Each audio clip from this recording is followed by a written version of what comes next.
Hi guys, today I'm going to be making a strawberry, banana, and ginger smoothie using my Ninja Pro Touch blender. You can use any kind of blender you want, I just prefer to use the Ninja. The ingredients for today is ginger, strawberries, a cup of ice, and bananas. You don't want to use too much ginger because ginger has a very strong taste. So my first thing I'm going to do is add the strawberries and the ginger. Next I have the bananas going in, and then the cup of ice.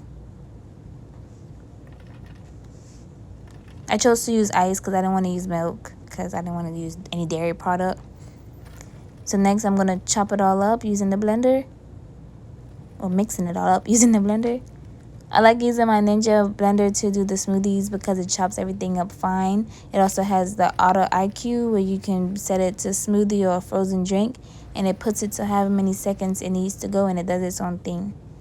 Also, it keeps stopping and going because I guess it lets everything settle down and then it goes again.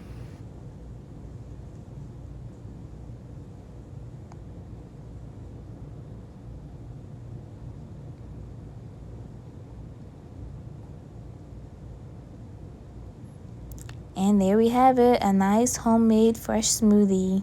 Thanks for watching.